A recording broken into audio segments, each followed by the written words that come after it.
Matthew chapter 5, verse 13 to 16.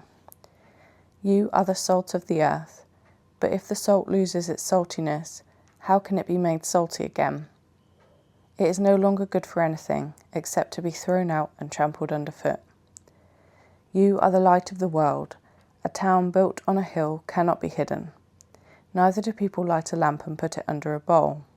Instead, they put it on its stand, and it gives light to everyone in the house.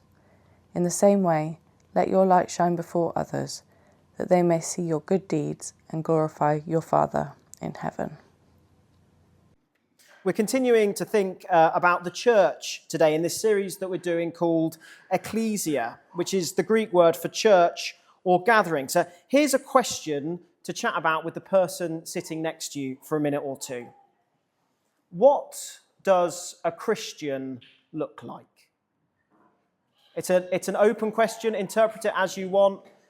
Based on the second song that we had, they look like cricket umpires. No, ignoring that, what does a Christian look like? Okie dokie. I'm not going to ask you what you came up with, but I think broadly speaking, you probably came up with one of three options. Maybe you went with statistics as to what Christians look like. Let me read this to you. This is the world as 100 Christians. If 100 Christians represented all of global Christianity, 67 would live in Asia, Africa, Latin America, or Australasia, while 33 would live in Europe or North America.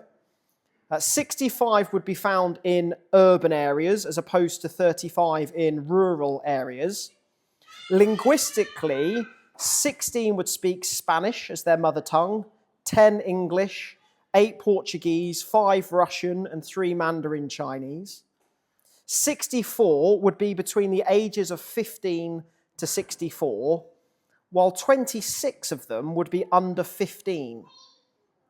11 Christians would be illiterate, none of them in this room, and 35 would have little to no access to secondary education.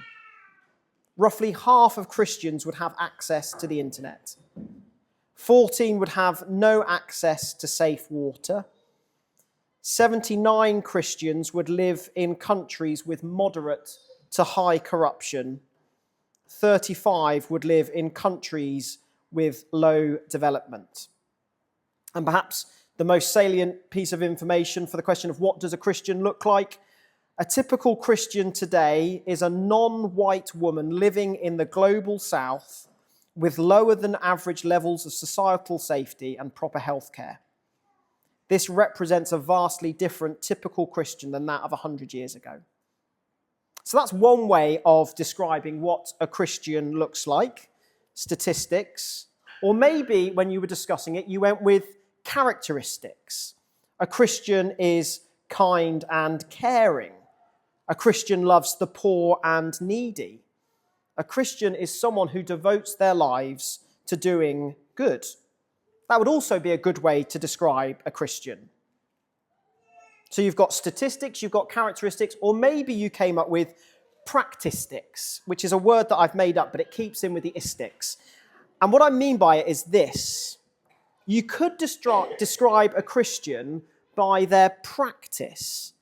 They come to church, they've been baptized and take communion, they pray, they listen to Christian music, they say their prayers morning and night, they do all the things a good Christian should do.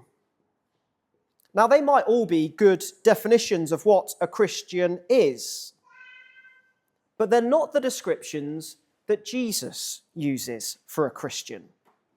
So quickly this time, turn to the person sitting next to you and think about, from the passage we've just read, what two things does Jesus describe a Christian as?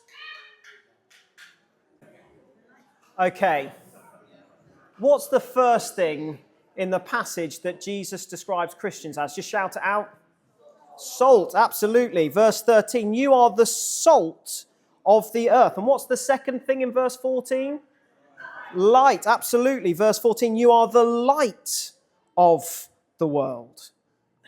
Now, they seem like quite strange words to use to describe someone, don't they? Salt and light.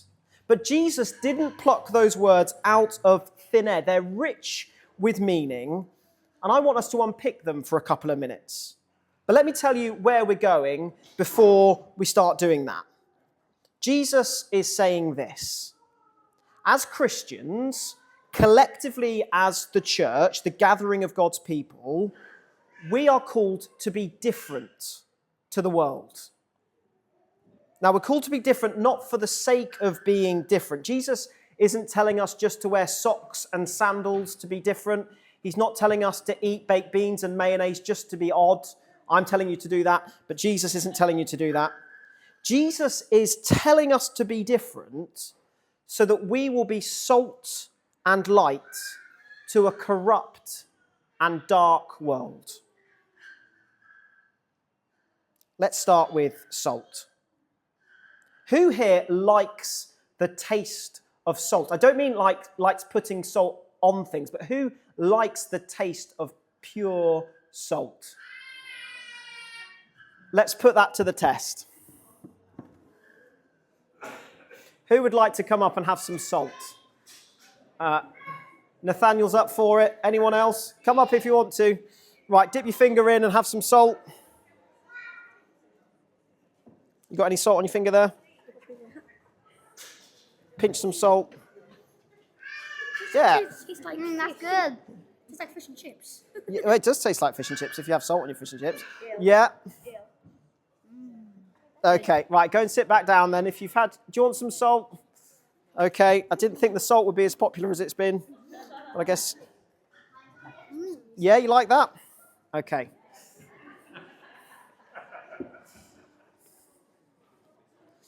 So for those of you that like the taste of pure salt, I think you're nuts.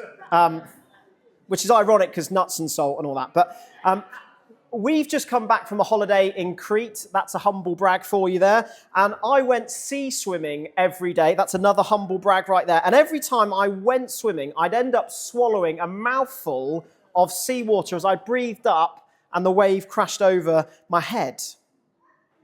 And the taste is very unique, isn't it? The taste of salt. It's like nothing else. Personally, I think it's awful. Now, Jesus isn't saying that we are the salt of the earth so that we should be awful, that we should taste horrible. But he is saying that we should taste like nothing else. We should be unique. We shouldn't be like the world. We should be different and unique. So Jesus is saying that the church, us Christians, the gathering of God's people, are like salt. So next question then, just shout out to me. Who here likes to add salt to food to make it taste better? Yes, a lot more hands up. Most of us do, whether we realise it or not. You know, most fast food tastes so good because it's full of salt. Gemma's nan covers her food in salt because she's losing her taste buds. And if she wants to be able to taste the food, she needs to put loads of salt on it to get the taste back. That's the funny thing. Salt, in my opinion at least, is horrible on its own, but when added to other things, makes the other things really tasty. And not only that, salt makes food last longer. That's again why they put it in fast food. It enhances the food and preserves the food. It makes the food taste better and stops the food from rotting. So we are the salt, the church is the salt, and the world is the food. Imagine the world, people who aren't Christians are like a bowl of chips.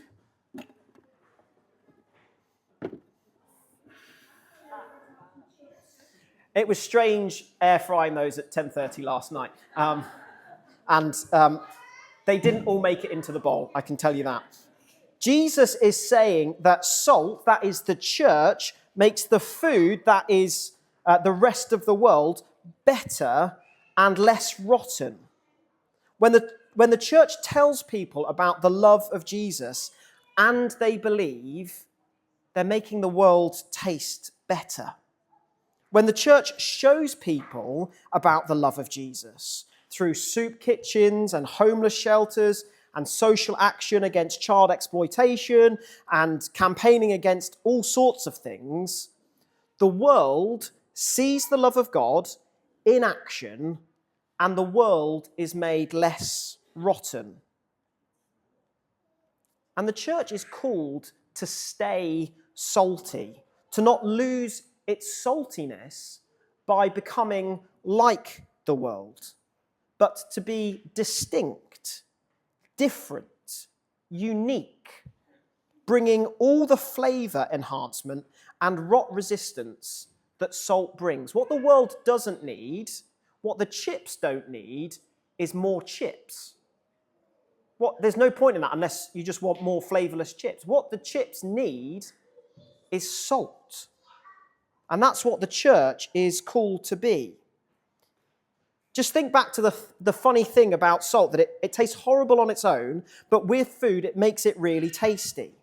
You see, the church was never designed to be a salt shaker sitting in the corner. The church was never designed to be separate from the chips.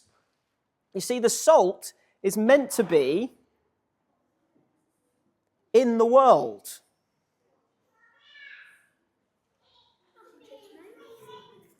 Every time a church loses its focus on telling people about Jesus, it just becomes a salt shaker sitting in the corner.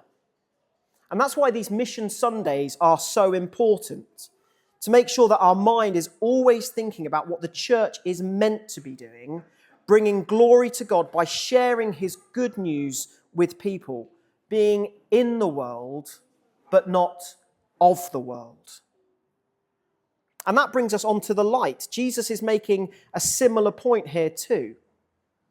A question for you: what is the opposite of light?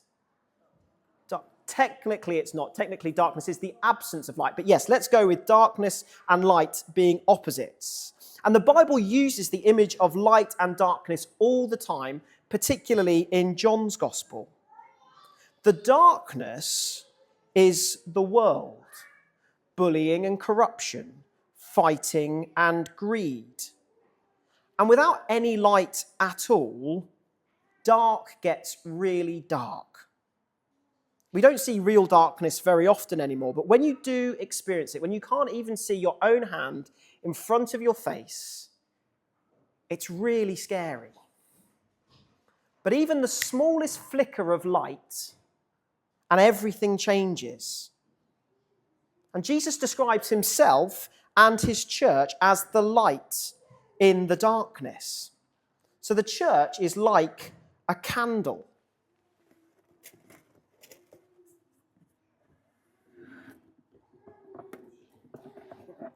You can eat those chips later, Nathaniel, but they are cold. And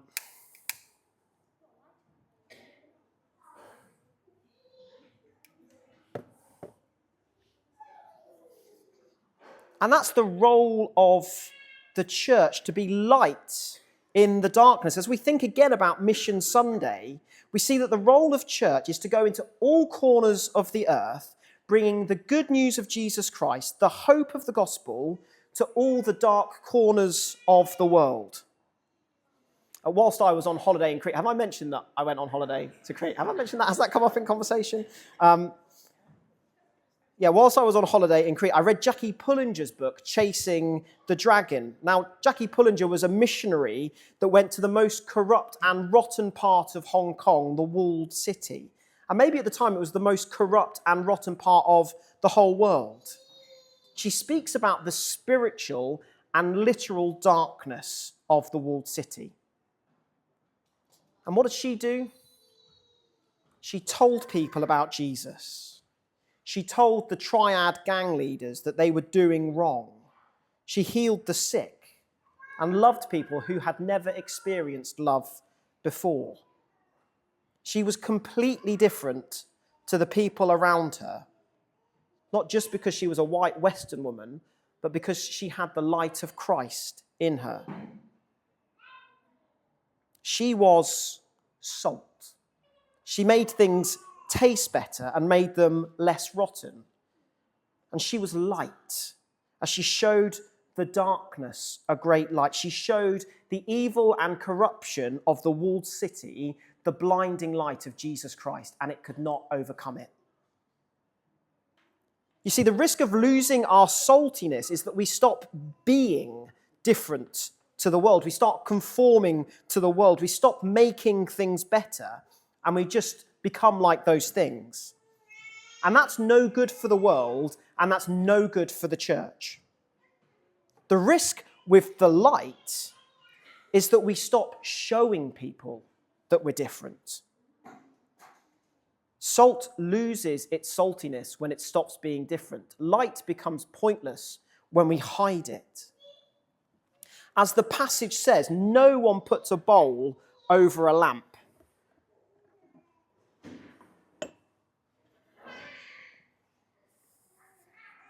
Because really, they're both as bad as each other. If we lose our saltiness, if we cover our light, and if we don't show people that we are light in the darkness, the world has nothing to help it. There's no good for the world or for the church, because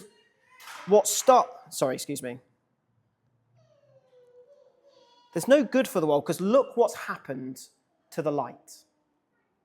The church, the light of Christ, goes out when we don't share the good news of Jesus with other people.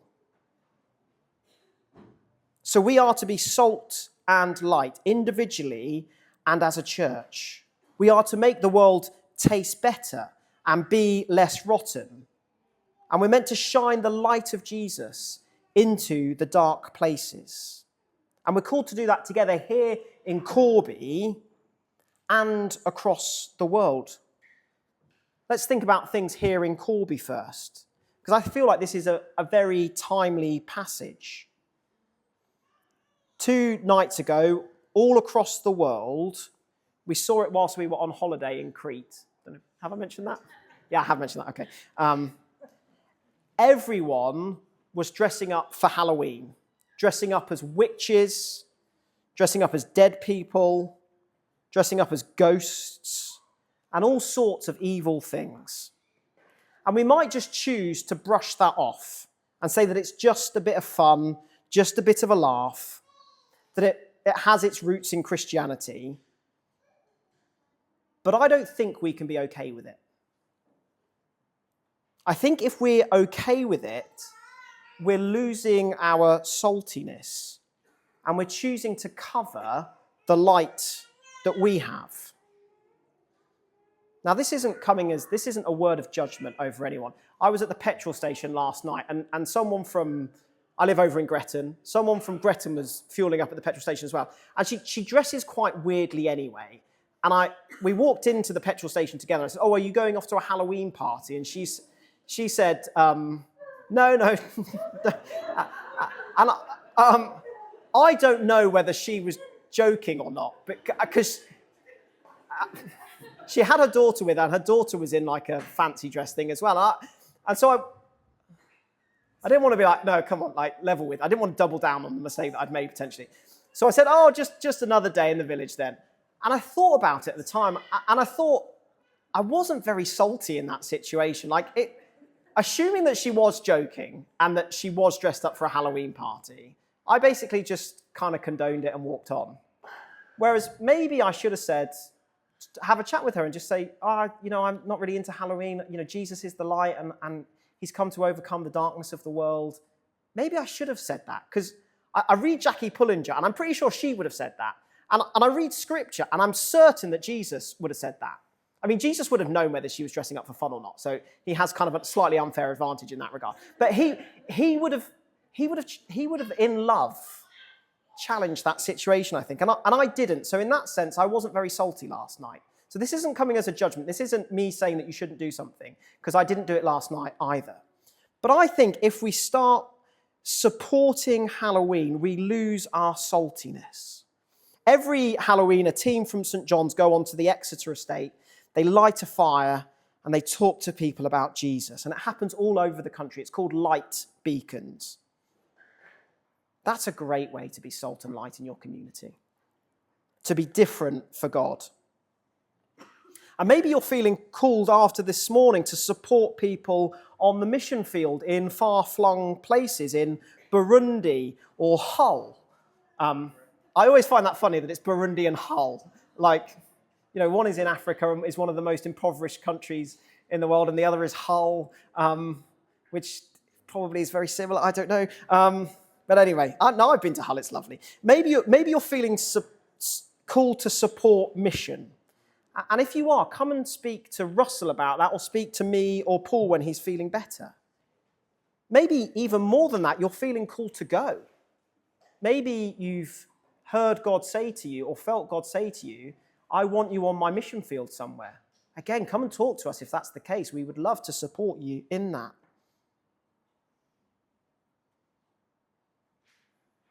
So what does a Christian look like? Well, they look like everyone else, I think. Maybe they look salty light or light salt. I don't know, but they look the same as everyone else, but they look visibly different to the world as well. They're working to make the world a better place, bringing light to the darkness for the glory of God.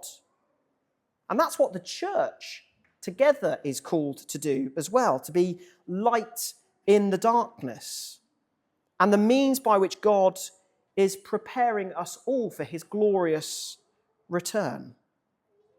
And so we're going to pray now, and it's a liturgical prayer. So I will say, have we got the prayer on the, we haven't got it? No, okay.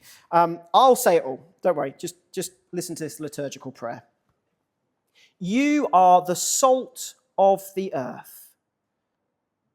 Sprinkle us, Lord, across our town and our cities, God, across our world, to bring the flavour of your kingdom wherever we go. You are the light of the world. Uncover the radiance that is within us, God, to shine the truth of your love wherever we go. Let your light shine before others, that everyone we meet may see our lives of worship and glorify you, our Father in heaven. Amen.